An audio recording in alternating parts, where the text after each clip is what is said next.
Hello everyone. सैनिक Sanskrit classes में हमारी द्वितीय विभक्ति चल रही थी, जिसमें हमने बताया कि कुछ शब्दों के योग से वाक्य में द्वितीय विभक्ति आती है। यूँ तो बहुत से वर्ड्स ऐसे हैं जिनके योग में द्वितीय विभक्ति आती है, लेकिन वीडियो बनाने बैठेंगे तो कई वीडियो बन जाएंगी, इसलिए मैंने शॉर्ट में ही ये सब लिया है। आज मैं सिखाऊंगी कि कौन से उपसर्ग के साथ कौन सी धातु लगने पर द्वितीय विभक्ति होती है। जैसे मैंने पहला उपसर्ग लिया है अधि। अधि के साथ सींग यानी कि सेते, स्था ठहरना, आस बैठना। उपसर्ग लगने पर, अधि उपसर्ग लगने पर इन धातु रूपों के साथ हमारी द्वितीय विभक्ति आती है। पहला सेंटेंस, विष्णु समुद्र में सोते हैं।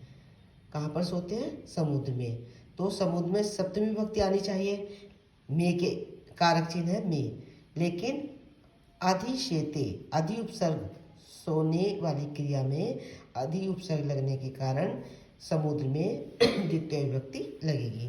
विष्णु समुद्रम अधिशेते, अधिशेते। बालक पलंग पर सोता है।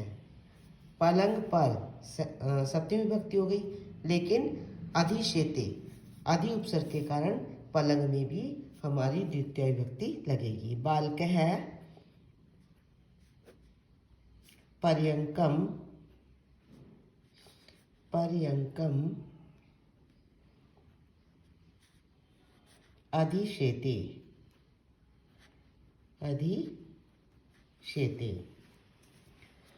वह घर में रहता है। वह सह, घर में सप्तमी आनी चाहिए, लेकिन रहता है तो इसका होगा अधितिष्ठति। तिष्ठ माने रहना है। सह गृहम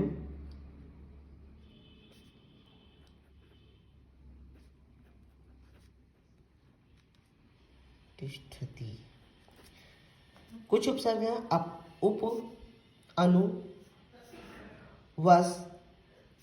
इनके साथ जो भी धातु रूप आता है उसमें उसके अकॉर्डिंग वाक्य में द्वितीय विभक्ति लगेगी। जिसमें भी कारक चिन्ह कोई भी हो, लेकिन यदि क्रिया हमारी उप, अनु, वस, वस तो धातु हो गई, वस धातु पूरी, वसती, वसता, वसंती, ठीक है। उप या अनु उपसर्ग लगने पर वस धातु में तो हमारी द्वितीय विभक्ति हो जाती है। श्याम नगर में रहता है। श्याम है नगरम रहता है। उपवसति, वस के साथ वसती है, उसके साथ उपसर्ग लेगा उपवसति। श्याम घर के पीछे रहता है। पीछे अनु, ठीक है। वस धातु के साथ अनु उपसर्ग लग जाएगा। श्याम है घर के पीछे, गृहम अनुवसति, अनुवसति। विष्णु वैकुंठ में रहते हैं। विष्णु वैकुंठ में सप्तमी विभक्ति है, लेकिन वस के साथ अधि उपसर्ग लगेगा। अधि उपसर्ग लगेगा, अधिवसति। विष्णु वैकुंठम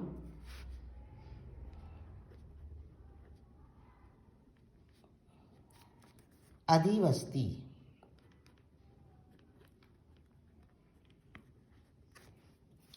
समय और दूरी बताने वाले जो शब्द होते हैं उनमें भी द्वितीय विभक्ति लगती है।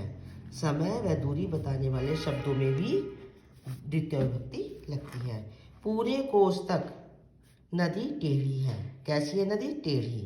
पूरे कोस तक, जैसे हम बोलते हैं ना किलोमीटर, मीटर, तो दूरी बताते हैं, तो ये हिंदी में हमारा कोस। पूरे कोश तक। तो कोश को संस्कृत में बोलते हैं क्रोश। क्रोश में लगेगी द्वितीय विभक्ति, क्रोशम। कुटीला, कुटीला बोलते हैं टेढ़ी। नदी,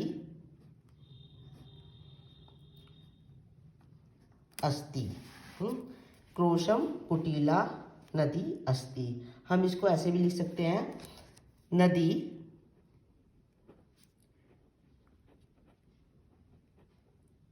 क्रोशम, नदी कोश तक, कुटीला अस्ति,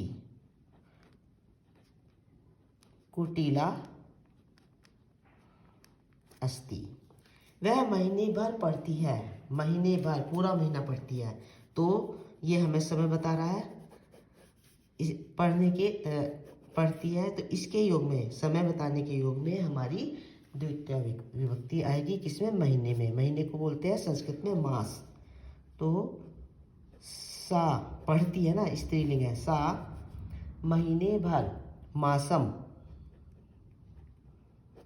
पठती या पढ़ती, अधीते। अधीते पढ़ना तो उसको बोलो कि किताब सामने रख के पढ़ रही है ऐसे ही, तो वो अध्ययन हो गया अधीते। अच्छा, क्रिया विशेषण।